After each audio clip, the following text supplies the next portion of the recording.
The Triple B Podcast would like to invite you to come break bread with your brothers. If you like what you're hearing on the show, if you think we missed the mark, or if we got it all wrong, reach out to us on social media. We can be reached on Twitter at triple_B_pod or search Brothers Breaking Bread Podcast. We are the Brothers Breaking Bread on Facebook, and our email is brothersbreakingbreadpod@gmail.com. Further descriptions are in the show notes. Like, follow, friend, do all that good stuff, and please never forget to break bread with your brothers.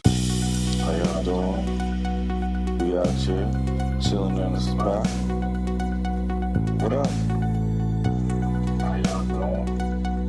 We out here, chilling on the spot. What up? How y'all doing? We out here, chilling on the spot. How y'all doing? We out here, chilling on the spot. What up? Hey, what's going on, y'all? Brothers Breaking Bread Podcast in the house. Hey. We'll have a little potluck. It'll be good. Yeah, let's make it happen. Let's not just talk about it. This is a beautiful thing, man. It's all this blackness, and we all just getting together, we playing dominoes, we eating, we drinking. And, food is always just the extra, man. They deprive these people of their basic human rights, and we call ourselves Americans. We're supposed to be above all this. They'll fake the crisis. They'll make it seem way out of proportion. We brothers, we breaking bread. How y'all doing? We out here, chilling on the spot. What up? Trying to hold it all together, man. Life is moving fast right now, man. So it's good to have everybody come through. I love that, man. I love it a lot. More than I could say to you guys. I'ma stand on my position. I've always been a man and never ran for my position. I've always took a stand to expand on contradictions. How you cancel Kyrie but not your Amazon subscription. I'm from the Bay, so it's relevant. If we condemn him for the link, go after Bezos for selling it. I do not agree with his rhetoric, but we should scrutinize both guys, not just the side with melanin. Now we about to take another elegant. It's costly when your gene pool is out of pocket, they relish in. Every misstep we take abrupt, so you can understand it takes less than 4 quarters to break a buck. LeVar Burton, we all searching for proof. Get caught with a black thought and they strangle you by your roots. They dangle this by a noose. Hey, what's going on out there, party people? Triple B, Brothers Breaking Bread, and the sisters. What's going on, party people? Lady Lavender in the house, Honey Bun, Slim AC, half of the brothers of Doom, Joe Jeff. I'm the KC Stork. We are here. How's everyone doing this fine, cold evening in Kansas City? I don't know what the weather is down there in Houston, and I think St. Louis is cold too. It is humid as fuck. Okay, it is not that here. It's the polar opposite. Emphasis on the polar. All right, man. Let's check in so we can get it in. Miss Honey Buns, how you doing? I have survived the slip and slide records. I am in the house safe. It is slippery out there in KC today. All is well on my end. Things have been good. Couple of work accomplishments. Review's been real good. Well, review was this week, so I had to put on my tone. My good work tone. Where you're trying to be real nice to everybody, so you can make sure you get that 4 or 5. But yeah, it's been good. All's been well. All right, good. Thank you for being here. Slim AC, what's going on, brother? What up, cousins? All good, man. Nothing to report, man. Life is good. I can't complain, you know what I'm saying? If I could, who the fuck would listen? You know what I'm saying? So, man, at the end of the day, man, it's all good, man. I don't have any complaints, man. Just ready to get it in with you.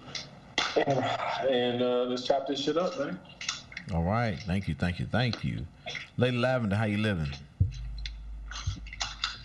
Doing all right. Made it through the week. Made it through the weekend, and ready to chat with all y'all on here tonight. All right. Thanks for being. Brother Joe. What up? How you living? I'm living. All right. Pops was in the hospital this week. He's out. Happy birthday, Mom. Today is her birthday. She turned 81. Happy birthday. You said 81, bro? 81. Wow. Oh, that's a blessing. Yes, Happy birthday. Love it, man. So that's what's going on. What up, Roger? Chilling, man. Chilling.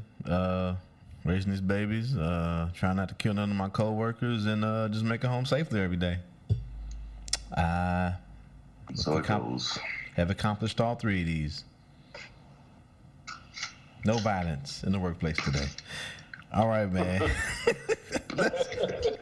Let's keep it moving. We getting old. We can't be up too late. You know what I'm saying? First story up. TV station identifies slain reporter among the 3 killed, including a child in the Florida shooting spree.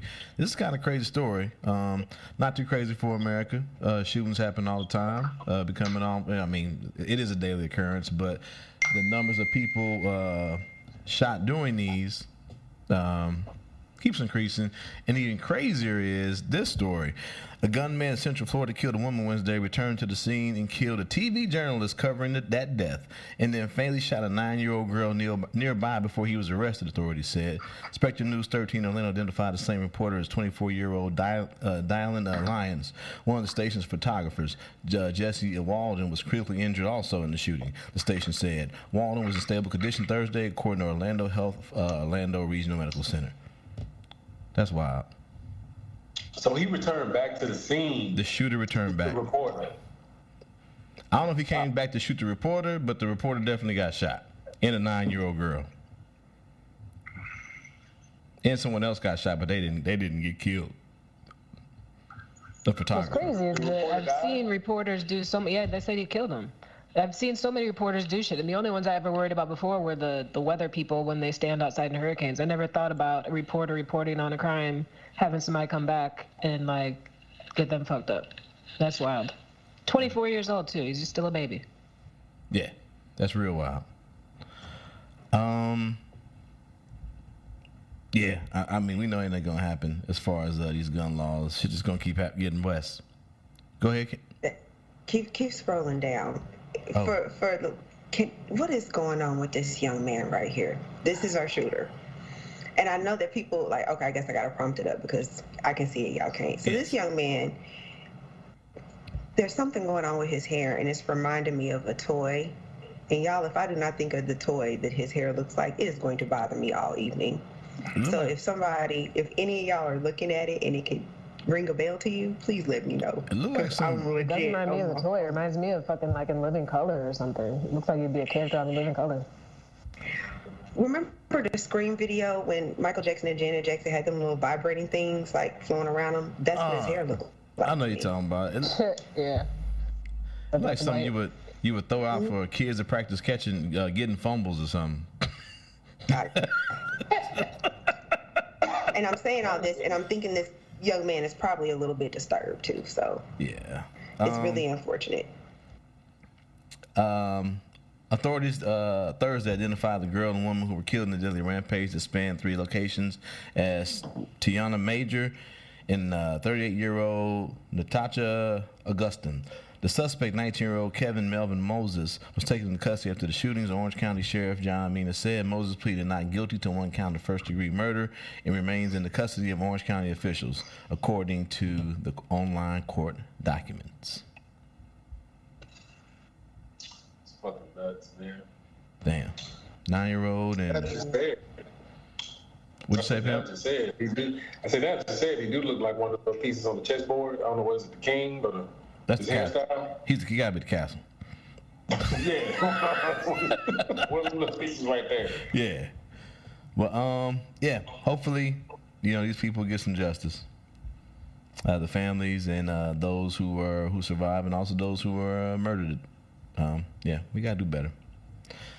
Not doing better. Mormon Church slammed with $5 million fine after being accused of hiding $32 billion investment portfolio. The SEC found the organization was using burner companies to try to hide the size of its investment portfolio.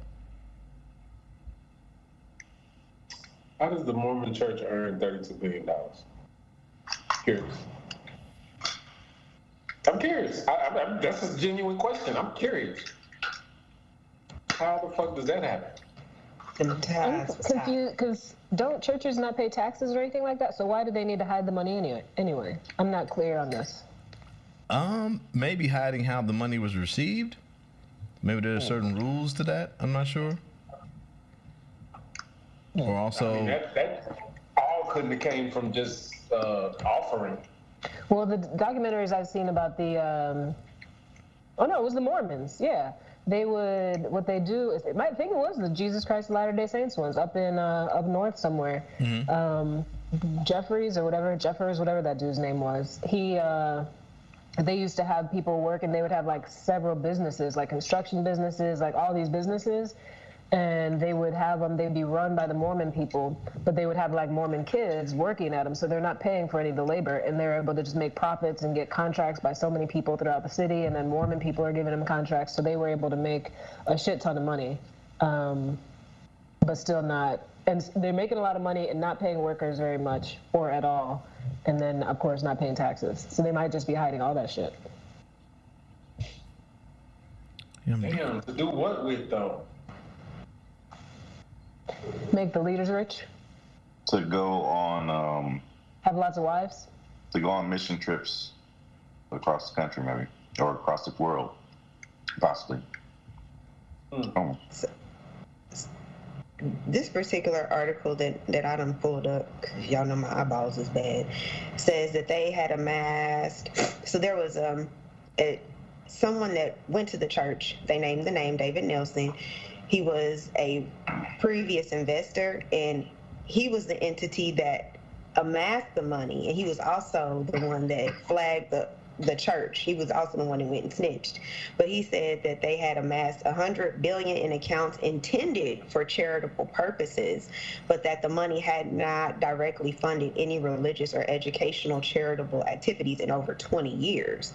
So that's been over quite some time. They've amassed this money. So I wonder if it's like churches are not supposed to use the money for profit. Maybe they're supposed to give it to charity in some kind of way. I mean, what it sounded like, or at least what they were trying to do. Are non-for-profits. Yeah. Yeah. Supposed to be. We'll keep an eye on it because I'm reading through this, and it's not necessarily saying what the money was supposed to go to. I mean, Joe just said missionary work, things of that nature, but I'm gonna guess that wasn't happening, and this is what's gonna be coming out. I might have been saving it for the rapture. Yeah, because we covered a story a while back. Wasn't the Mormon Church one of the churches where like black members of their community were supposed to be some kind of fund or something? I got to go back to our archives, but they had not. They were supposed to donate a certain amount of money to a pot of money, and they had not donated that money yet, and it seems they're good for it. I don't know. You going back in the archives talking about blacks and Mormons, all I think about is nigga toes. Nigga toes? Good stuff. Good stuff. Memories. Memories of God. Mm-hmm. Let's keep it. It's not getting any better. Whether it be the church or the world burning, climate change is making tampons and lots of other stuff more expensive. Cotton farmers in Texas suffered record losses amid heat and drought last year. New data shows an example of how global warming is a secret driver of inflation. When the Ag Department finished its calculations last month, the findings were startling. 2022 was a disaster for upland cotton in Texas, the state where the coarse fiber is primarily grown and sold around the globe in the form of tampons, cloth diapers, gauze pads, and other products. Gauze pads, we need those in the hospital, and other products. Them cloth diapers got to go. The babies don't need the cloth diapers no more. Huggies done advanced. We got to start preserving. You got preserve? Yeah, I'm sorry. Sound like them ancestors saying enough of this cotton shit. Right. You motherfuckers will not pick it no more. It's enough. That's enough of this shit. But yeah, when we start putting a premium on basic sanitary supplies that young women around the world need, I mean, yeah. Sometimes you gotta hey guys, what's going on over there? What are we doing to fix this? And I know there are other measures too. Go ahead. Something that men use cotton for gets fucked up. Then that's shady. If white beaters are costing more money, baby. I associate Fruit of the Looms, the cotton briefs with racist white men, so I'm sure there will be an article coming out how we need to get this fixed real quick. Once their tidy whities get a little expensive. Yeah. Once they gotta start wearing silk boxes. It's also, I'm curious too, like how this will impact, because there are some places, some regions of the world, and even a few places within this country who've started making sanitary products subsidized or free for women. So I'm wondering if in some regions of the world that might start to change as the cost starts going up for each of those things. And then even like gauze pads, that's like hospitals and urgent care facilities and all this stuff might have to start charging more for basic services if those get more expensive too. Good night. But yeah, I mean, yeah, it's gonna affect a lot of people, and I know, like, as soon as I saw gauze pads, that's like, oh, wait a minute, I know I use at least 100 of those a day. You know. Oh no, maybe that's part of the reason. I know the particular company I work for decreased the tax on feminine care products recently. They just did that. So the tax on those feminine care products that you just spoke of, it decreased, and we had to reprice all of that stuff and drop the price on it. So I didn't know that was something that was happening. So that could be one of the reasons that actually happened, because that just happened about a month and a half ago. So that could be one of the direct effects of it. Okay. I did not know that was going on. Put some numbers into it, and then we can move on. In the biggest loss on record, Texas farmers abandoned 74% of their planted crops, nearly 6 million acres, because of the heat and parched soils, hallmarks of mega drought made worse by climate change. The crash has helped to push up the price of tampons in the United States 13% over the past year. The price of cloth diapers spiked 21%. Cotton balls climbed 9%, and gauze bandages increased by 8%. All that was well above the country's overall inflation rate of 6.5% in 2022. I will say that people could invest in reusable cotton pads, which is what I've done, so I haven't had to buy cotton ones. And if able, and if your body allows it, you could use reusable sanitary products as well, versus like cups and stuff like that, cups and discs, versus the cotton products, because those are expensive and you just use them once and throw them away. I'm curious as to who in the Handmaid's Tale is still using cloth diapers. Some people still use that stuff, especially I feel like a lot of new mothers are like, oh, I want to save the earth and I'm going to use cloth. Like my sister-in-law did that for like the first month with her first child, and then was like, nah, brah. She tapped out quick, didn't she? Yeah, we got to just regular diapers. I'm good with that. Another little tip and trick for that increased prices, and I just kind of was made aware of this, I probably should have known, but you can use your HSA to buy. If you have an FSA with your job or HSA, you can use those cards to, buy your feminine care products. That's interesting. I did not know that. And you can also buy contraceptives and things like that. But yeah, the cloth diapers, that's my vote. I helped deliver 150 babies. I think I maybe had like 7 moms that did cloth diapers, and one lasted 2 weeks. That was the longest. She was like, Yeah. I feel you. Yeah, I guess shit's work. You're a special kind of soldier if you're using cloth diapers. Salute. That's special. Salute. That's dedication. Dedication.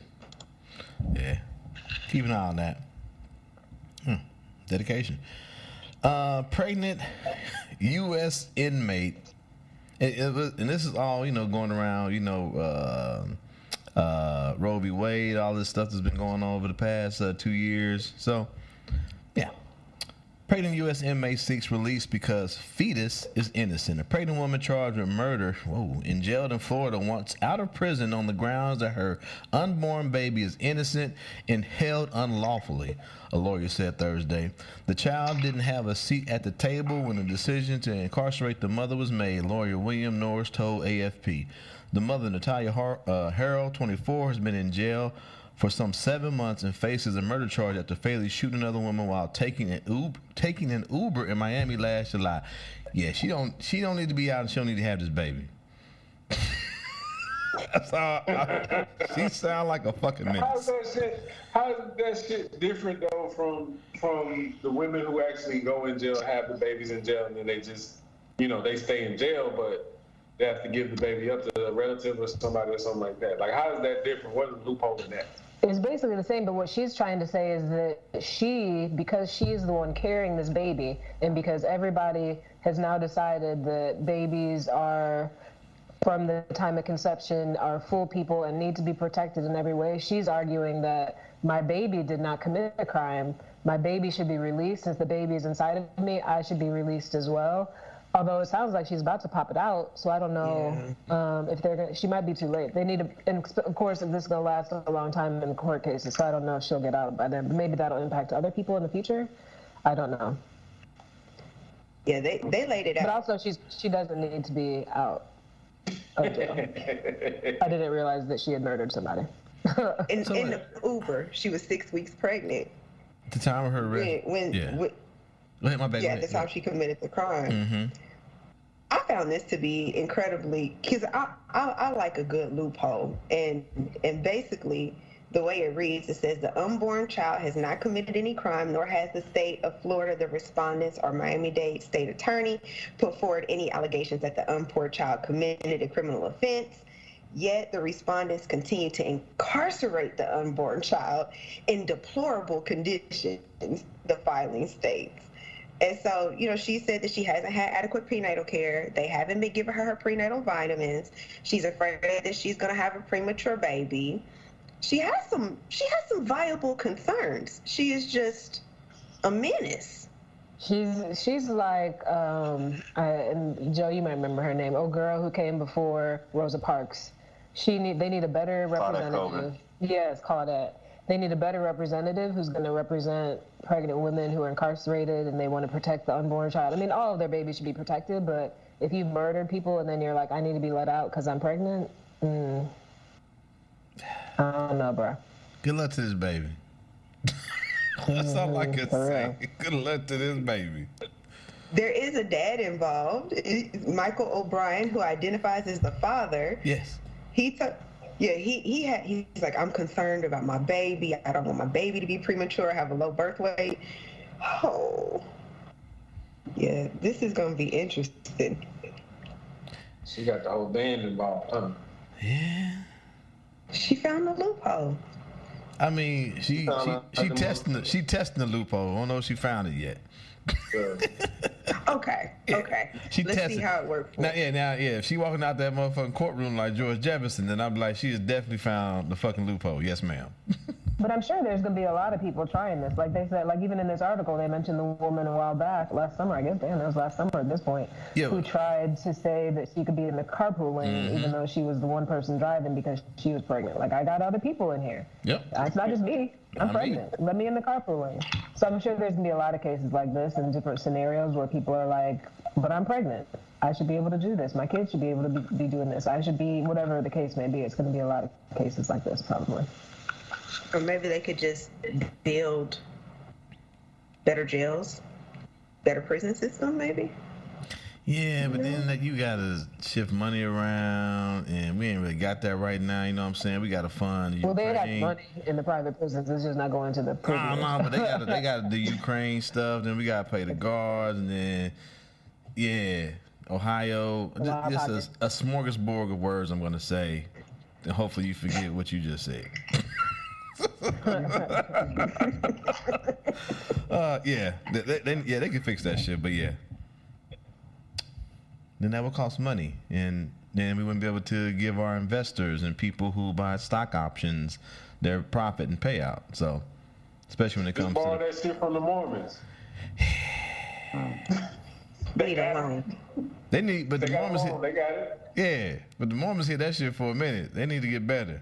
Anyway, in Vermont.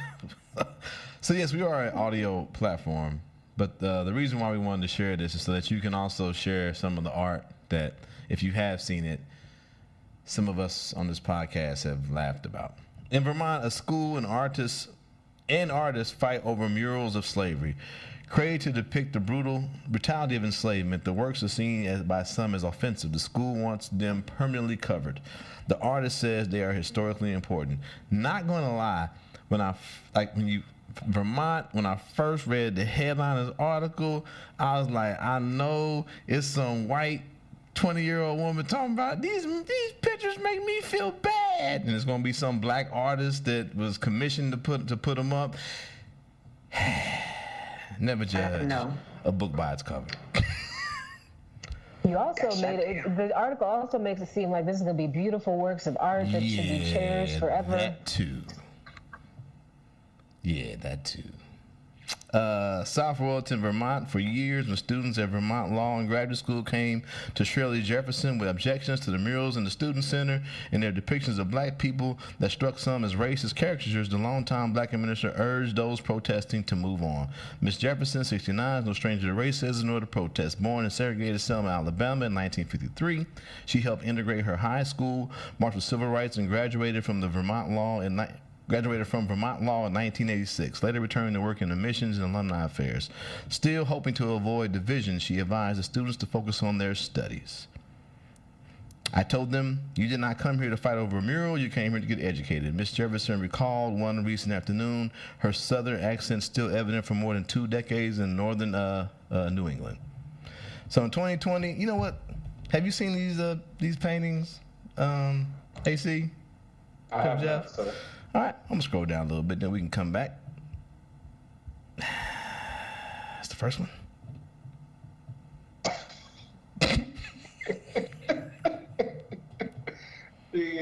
Oh, wow. What the fuck? Man, that looks like a bad version of the photo from Good Times. Take it all in. Take it all in. Is that one on the left? You see on the left side, that dude with the blonde hair? Is that supposed to be, what's his name? Hulk Hogan? Right here on the left? Yeah. I don't know if that's Hulk Hogan. I thought he looked like old boy from the Django. I need my fights. The D is silent. My bad. You're right. I did say the Django.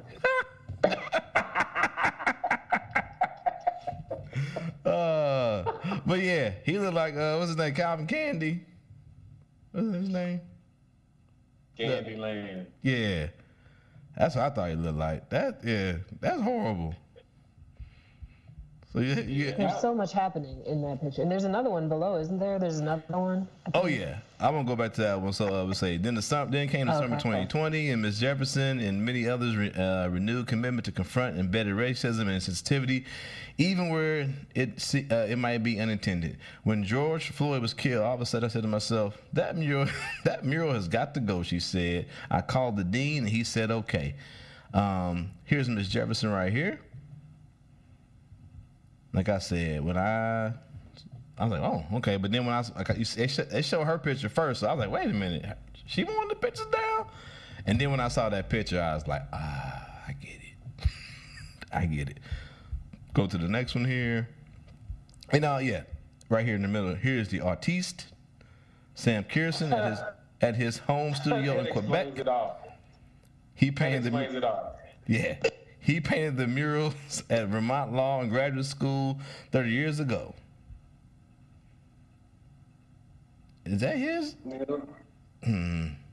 I don't know, nigga. Those pictures look like somebody was on LSD and said, let me paint some pictures of slavery. I really should have pulled. That's what he probably did. I really should have pulled up around in that time in the 60s. He was probably high as shit. Yeah. And look at all that painting behind him. They all look the same. Here's the... Okay. I don't know what's happening. What the fuck is that? Look at these feet. Is that Cat Williams on the left side with his hands up? That dude look like Cat Williams. There's a lot going on here. Why are that man's feet so big? What's going on with that man's feet? Why is his toe so... I hadn't seen this one. I'm really struggling. Because he's free. Never mind. Hi. Hi. He's free. He's high. What is learning? Why is that man's horse red too? I don't know what's get that happening part here. either. And then look at the white horse. Is the white horse? Oh, this is the Underground solid or Railroad. So something? This is the let's Underground see. Railroad?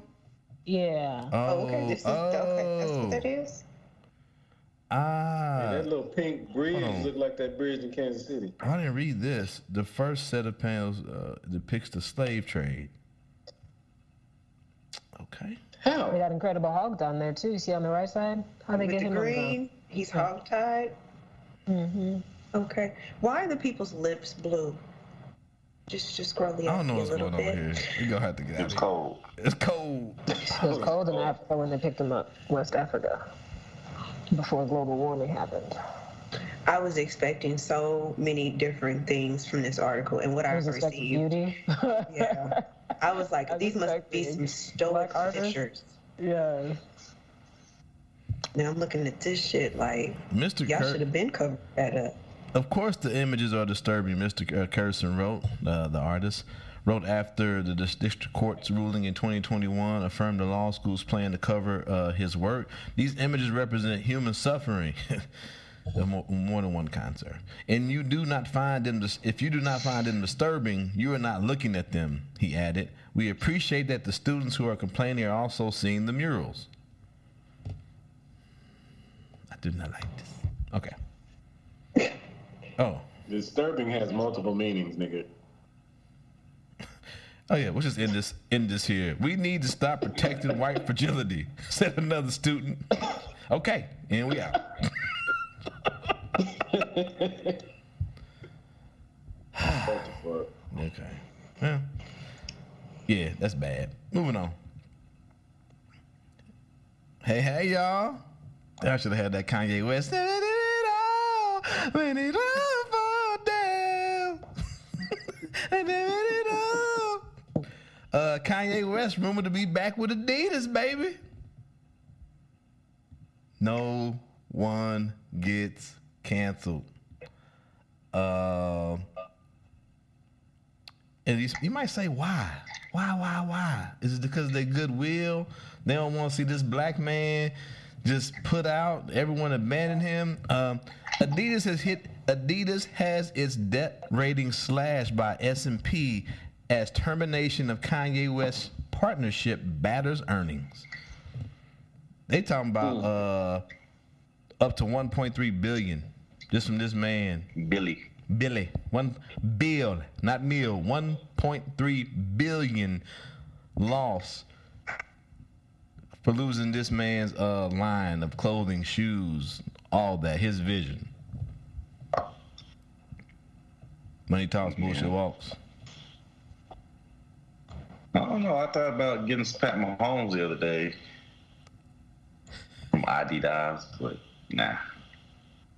Oh, he do got some Adidas shoes. I forgot about that. Yeah. Maybe one of these days. One of these days. So yesterday my students in class had a discussion. We had a Socratic seminar discussion, and the main topic was, how does cancel culture impact society? And in one of my classes, oh my gosh, they were so good. It was the best, probably Socratic seminar I've ever had kids host. They were bringing in historical examples, current examples, like people on social media that I don't know because I don't follow all that shit. But one of the people they brought up was Kanye. And a few of the statements they made were about how cancel culture can't really cancel anybody who's an actual celebrity. It can only cancel people if you're like an influencer who's not very big and is not making a lot of money. And one of the things that several of the students talked about was how if you're making a lot of money and if you are a big brand of like Kanye is, then you will never be canceled, which makes sense. Like all the celebrities we see, none of them ever really get fully canceled. People who do get canceled are the influencers online because they may not have as much pool in other areas of their life to be able to stay relevant. But if you're making a lot of money in a lot of different industries and a lot of different places and have your hands in a lot of different pockets and people have their hands in your pockets, you can't get canceled. Kanye is an example of that. That's what Kanye said. He said, I can go DEFCON 3 on the Jews, and Adidas can't say shit. He did. He did say that with his full black lungs. And he proved it. And I got shout out to one of the twins, Xavier. he was talking about this, and he said something similar to what your students were saying, Lady Lavender. Just like when it first came out, we were all sitting down talking about it, and he was like, they already talking about. I think he at that point in time he was like about $1 billion, maybe a little less. He said, but they gonna be back. They gonna be back with him. And I was like, we'll see. We'll see how it goes. Xavier, you called it, son. But no, yeah, we always say it on the show. No one gets canceled. Yeah, so. Yeah, that's bad. That was not bad, but we'll see. Kanye did some back. 1.3 billion loss. Everybody gonna be eating at the same table. Yep. I'm curious if they do any different type of advertising or marketing with him this time around, especially knowing that if they don't have a huge partnership with him, they're going to lose $1 billion, but at the same time, he is very problematic and might say some fucked up shit and make people not want to buy Adidas things or not want to be associated with Adidas. So I'm curious what their marketing plan will be to be able to still make a lot of money, but not have him say crazy shit. I don't know. They bought him back, so it's kind of like when you take your ex back and you know they fucked up. You made that choice, so you have to deal with what you deal with now. Okay, so yeah, we were talking. Yeah, so this here, Kanye West and Adidas room in talks restoring their partnership. These talks fall soon after Adidas reported they are sitting on $1.2 billion of unsold Yeezy products, which will have a potential of $750 million loss. Still a lot of money. Oh, so it's not a future thing. They just have literally stock in warehouses that they haven't been able to sell yet? Or not stock, but like actual shoes and items. I think that goes back with them canceling their partnership. Yeah. But like, weren't you guys, like my students were saying, like his shit has still been online to be sold, so I don't understand but is it being sold? They've been holding out. I'm saying, are they being sold on the Adidas site? Yeah.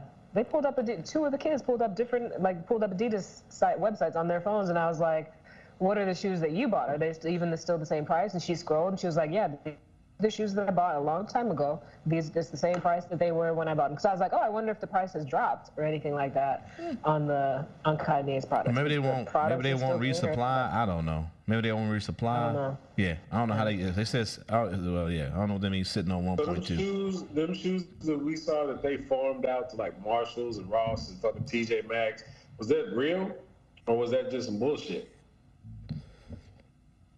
I don't know. I thought those were off-brand, like people were trying to make them real quick since Kanye might not be on Adidas. Let's get these shoes in Walmart and they Wheezies wherever.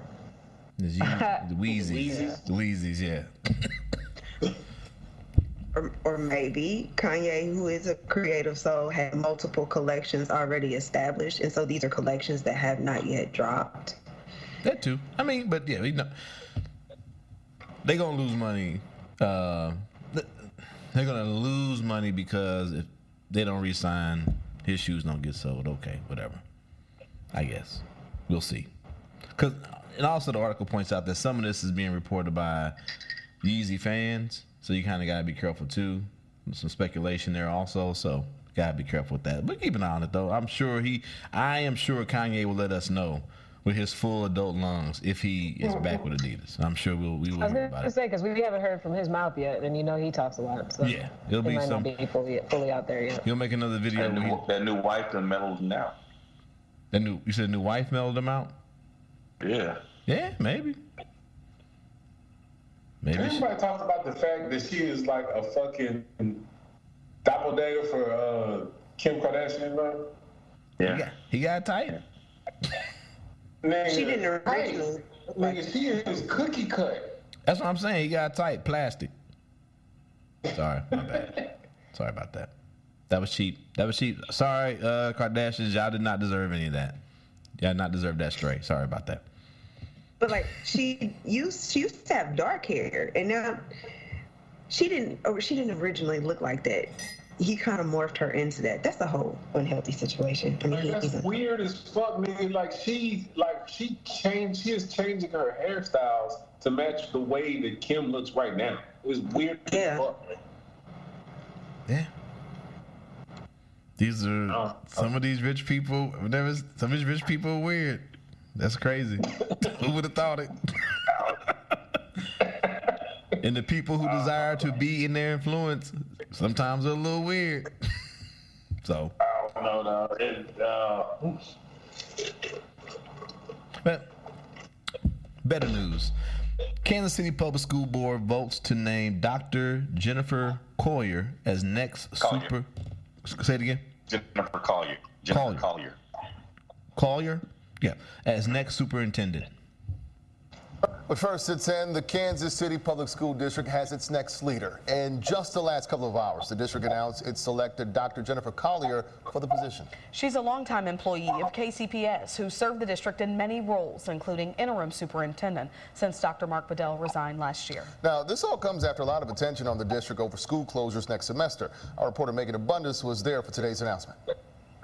For months, KCPS has been looking for the right superintendent choice of who will lead thousands of kids, parents, and staff members.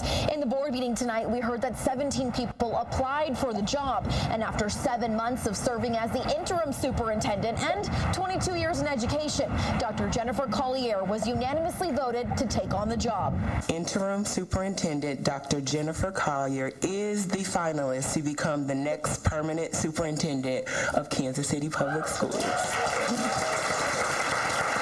A standing ovation from her staff and meeting attendees. The board says Collier has proven her leadership, integrity, and KCPS pride. She has our full confidence as an administrator, deeply rooted in our schools and community. Dr. Collier has respect for our historic legacy and has true vision for our bright future. After she navigated Blueprint 2030 and school closures, the teachers union is on board too. There were two things about Dr. Collier that I really valued, and the first one is her institutional knowledge. She has risen the ranks of this district from teacher to principal to HR director to deputy superintendent to interim superintendent. That is something KCPS has never done, which is to promote from within for the superintendent. The second was she was a woman, and it was time that this district put a woman in charge. But I do want to just... Yay! Yeah. So that was speaking there with Jason Roberts, my former colleague in the social studies department at Central, and now our president of the teachers union. Yep. And he has a history in the district, but it is not as long as mine. And so we have done, I don't know if we've taken anybody from the stage that she came from, but we have promoted from within at least once before. And he was pretty successful, but that was like 10 to 20 years ago too. So yes, one of the things that always pisses me off about our school district is they have always looked outside for the answers, as opposed to, respecting the people that they've homegrown, the people that they've cultivated. And she is somebody I used to, in my early days of teaching, she was a music teacher in Northeast. And we would gather with some, we had mutual friends, and we would gather for on professional development days and go out to lunch in the city market area. And so, I don't claim to know her well, but you know what I'm saying? She is somebody I knew as a teacher before she moved up the ranks and is now in the seat. So it's good to see. It's definitely good to see. Good to see, man. Kudos to her. Always. So, first black woman. I'm not sure if it's the first woman, but definitely the first black woman. And something like he said she was both, man. Sounded like she said he was. Well, he also said we had never promoted from within. That's like I said, he's from Ohio. His history is about 15 years deep in the district. Right. He doesn't know everything that's happened. You know what I'm saying? So that may be the first woman. It's the first woman I can definitely remember. So I'm gonna go ahead and say first woman, but it's definitely the first black woman. And so kudos to her. We were sitting in a little bit of a limbo for the last few months, and there were some things going around. Closures were talked about, and things were put on the back burner because I think why go through with a plan when you don't have a true superintendent in place? And so now they've got one, and she is the same who was the interim superintendent. So we'll see if she changed her stances now that she has a job. So we'll see. I wish her well. I know that'll be a lot of targets on her head at this point, from being somebody promoted from within, from being a woman, from being black, with all the stuff going on in the district at this point. So I know there's going to be a lot of, it's your fault, or why didn't you do this, or now it's you did this thing and now we can't do anything. Now we got to fire you after 6 months. So hopefully nothing like that comes her way. I wish her great things. Agreed. Always good when Kansas City School District doing a little better. So hope we keep moving forward for sure. And just wanted to mention this before we get into some rapper talk. Howard University breaking barriers as nation's only all-black college swim team. Only 1.5% of competitive swimmers in the country are black, but Howard University's swim and dive team is breaking barriers. Now the team is looking to continue blazing its path at the conference championship, hoping to get to nationals. Go ahead. I just think this is super dope because they're the first all-black swim team on Sports Illustrated's cover. So I thought that was kind of dope. Yeah, I saw that. Sports Illustrated I don't know if it used to be. It definitely used to be kind of like the Go-Get for sports magazines. So I just thought that was neat. So kudos to those babies swimming. It's super cool. And then the video, they said that some of them are even like Olympic potential. Like they're like really good. One of the dudes on there is like going to try to qualify for whatever. Is that next year already? Yeah, 2024 Olympics. And just the fact that there's black people doing this, and like it's only recently that they started making swim caps big enough for black people's hair, and like it's just like all this stuff's going to potentially change. And I feel like, what was it, 2 Summer Olympics ago where they started, there was several black people that were men and women who were doing really, really well, and I think that has helped to let black people know that this is something we can do and do well. And now we got a whole team out here doing really well. I love it.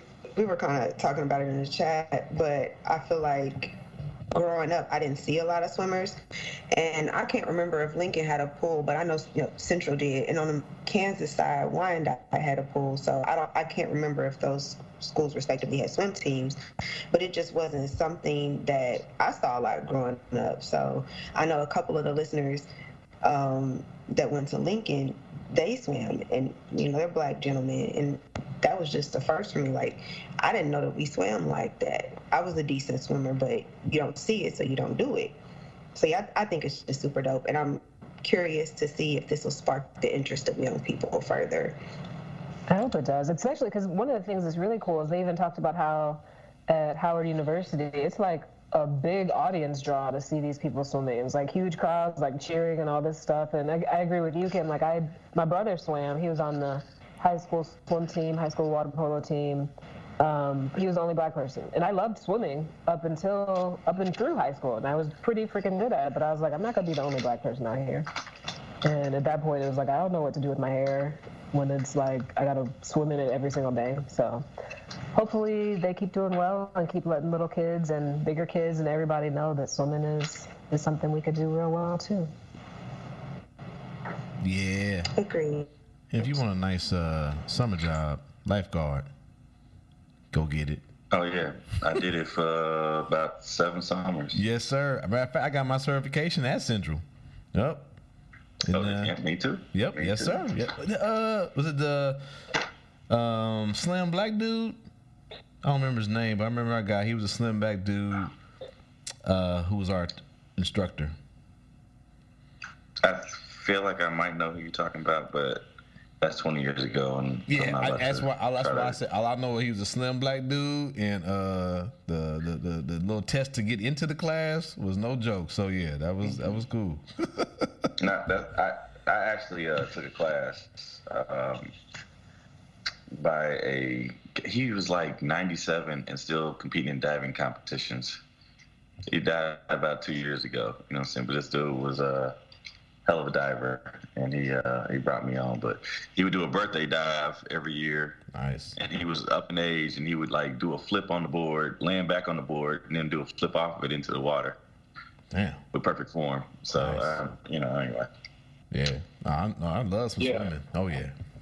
I still cannot swim, so fuck all y'all. What? Nope. Excuse me. You better learn. Bruh. You're a stereotype. You're a stereotype, bro. I am. I admit. I am you. Dog, when the final ice cap melt, dog, I don't want that to be the way you go out, bro. No, They see, nigga, at least learn. At I'm least gonna find you, nigga. He gonna be the old black dude at the bottom of the lake. Side of the pool, Nigga, I'm gonna be Bosco. I'm gonna be that nigga in what's that show? When they was escaping from prison, that nigga was like, I can't swim. Oh no! Jump off the thing, remember?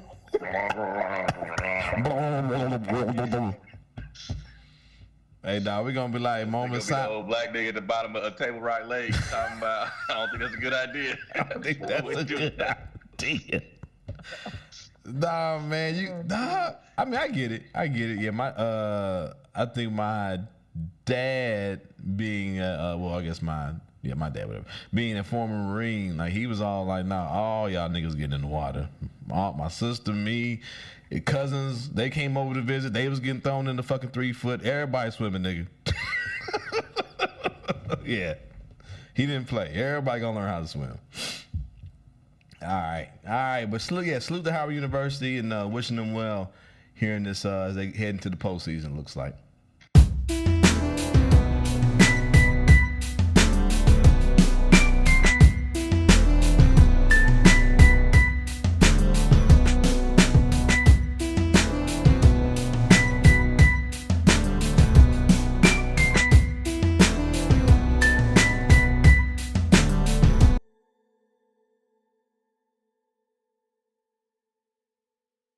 Break bread with your brothers whenever possible.